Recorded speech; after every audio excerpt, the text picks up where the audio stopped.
pak ditë pasi Shqipëria u vlerësua për sigurimin kibernetike, problemet e ditëve të fundit kanë rikthyer vëmendjen te funksionimi i sistemeve dhe shërbimeve digjitale shtetërore. Albanian Digital Solution, ADS, e krijuar me synimin për të ofruar shërbime më të shpejta dhe efikase për qytetarët, po përballet me vështirësi në mirëmbajtjen dhe funksionimin e disa sistemeve.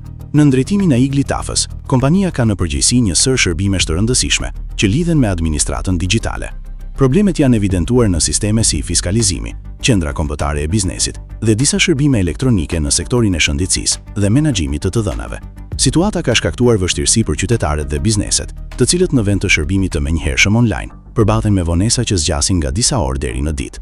Ndërkohë, shqetësim mbetet edhe kostoja e mirëmbajtjes së sistemeve, pavarësisht problematikave të përsëritura. Çështja ngre pikpyetje mbi kapacitetin e ADS për të garantuar funksionimin e qëndrueshëm të infrastrukturës digjitale shtetërore.